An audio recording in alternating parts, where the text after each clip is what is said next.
like a lot of vegans, I went vegetarian first. I went vegetarian overnight because I watched an animation of something that kind of got me. It was around the time of Cecil the Lion, and I felt a bit of a hypocrite because it saddened me. And then my sister pointed out, well, you know, you can't really be sad about Cecil the Lion when you're eating other animals. And it made me think.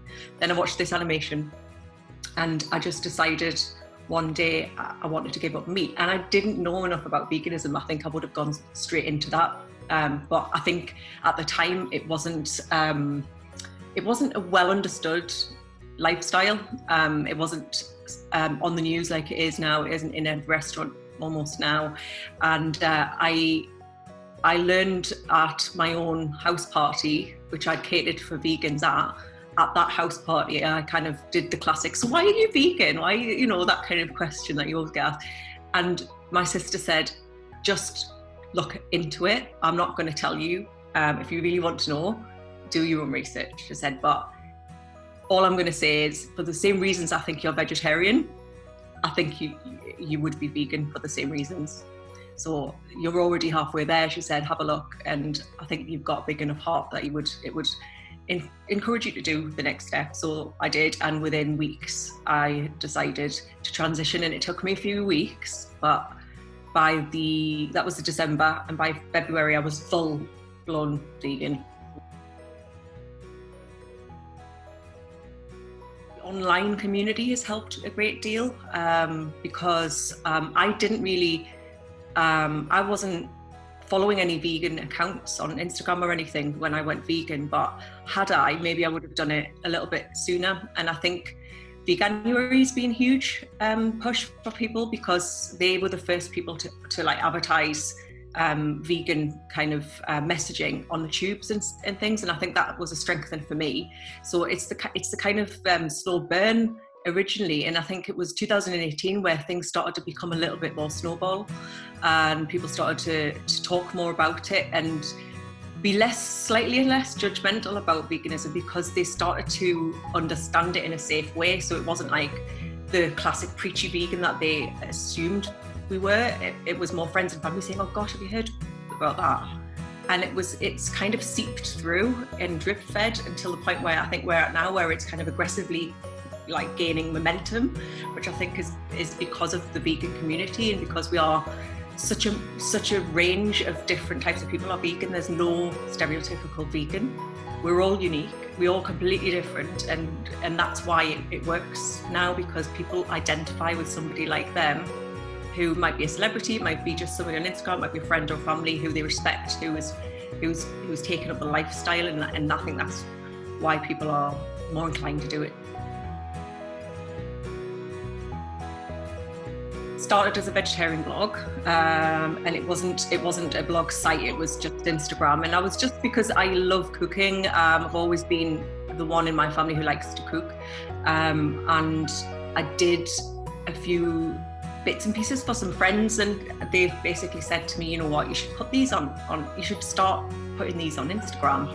So I started as the vegetarian thing, and I wasn't very good in the beginning, because I didn't know how to photograph properly and all of that. So it's kind of it took a little bit of time to get used to how you take a picture of food, and also that whole concept of taking pictures of your food was a bit cringy, and I was thinking, oh, I'm one of those people who takes pictures of my food and puts it on the internet, oh my god.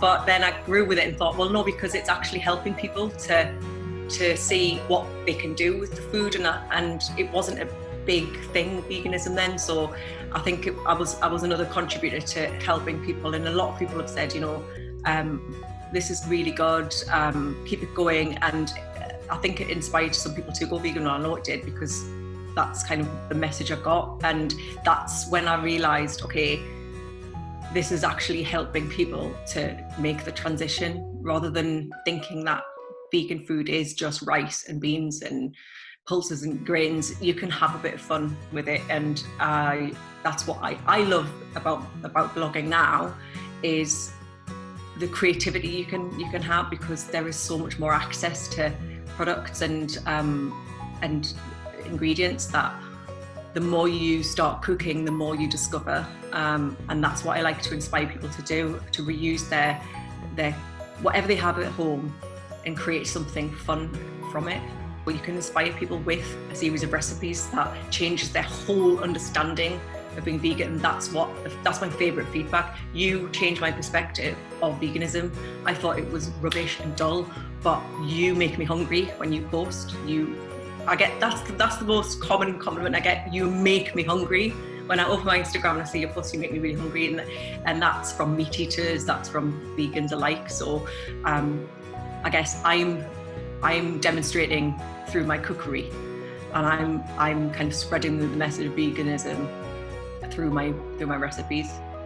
I think it just needs to get connected. I think we need to, like, what you're doing is really good, because I strongly believe in community. I think that whatever effort you're trying to do, in whatever business or way of life that you're trying to move forward, and you need a strong community. And I think the more connections we get within a community, that is going to be better for it. So I think there is a level of connection, but I think it can always be more strong.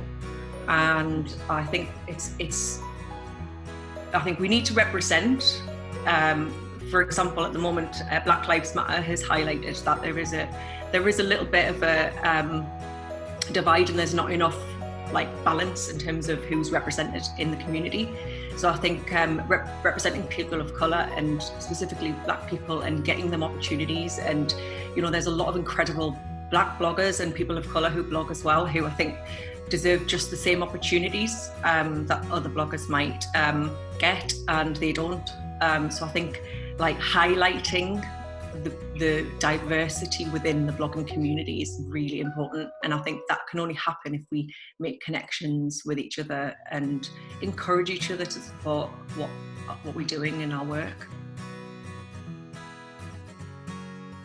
I think to start a blog, you just got to identify what your skill is, because if you don't blog about something that you're skilled in, or that you are, for example, cookery is something that I find it comes easily to me. So if you find that you are, depending on which element of veganism you think you're most connected to, that's what you should blog about, because otherwise you lose interest. Because it does get difficult, it becomes more and more difficult the more you do it, and you've got to maintain your motivation for it, and you won't maintain motivation for anything if you don't really feel your heart is in it. So cookery's my thing. Somebody else might do, you've got Vegan Beauty Girl, she's a beauty blogger, that's her passion, that's what she does. She does do cookery as well. Then you've got people who do the restaurant side, so they'll blog about Little London Vegan, for example, who'll do restaurant reviews. So find a niche in the whole lifestyle of veganism that you connect to, and then find your own identity with it. So most of the bloggers who make it do so because they have their own specific identity that is quite strong. So there's nothing wrong with being inspired, but I think it's good to have your own clear talent that people will follow you for. People will follow you if you keep posting good content, and they will follow you because they see your personality come out in your feed. In your area, get onto Facebook groups. There's some really good Facebook groups. Don't take anything personally if somebody says something that might upset you, because that can happen. But they're really helpful in your region. So there's one for every kind of area of the world. So you can check that out. Instagram bloggers, people who do restaurant, people in your city again who do great restaurant reviews, because it inspires that when you have a range of people and information around you, you're kind of armed with the ability to make decisions and ask questions and have the information at your fingertips. That's the great thing about the internet. Use it to your advantage. Do Veganuary, because having a set goal and a target is really important for anything that you want to do. Keep a diary, keep notes, recipes, collect them. Use the save feature on Instagram and make little collections of things, posts from people that you scroll through. Follow the hashtag vegans. There's loads of information, but just remember that you can get very overwhelmed in the beginning, and don't put pressure on yourself. If you slip up, it might take you some time to but just get back on track and just say to yourself, I've slipped up. It's like anything, you know, if you're eating healthfully and then suddenly you go and binge on a packet of, you know, massive family-sized crisps or something, which is my thing, you know, get back on track. It doesn't matter. You know, you'll slip up here and there, and it's okay. Don't beat yourself up, but try to get excited about it. Don't get bogged down by criticisms, because you're going to come against family and friends asking you a lot of questions, and just remember why you've done it. It doesn't matter what people think. You've made the decision for a reason, and stick to the reason and focus on the reason you've done it, not what other people might say. If somebody tells you something that contradicts what you believe, do your research. Ask questions from people who you know are going to give you truthful answers and backed up with research and facts, rather than hearsay and stuff from Metro newspaper.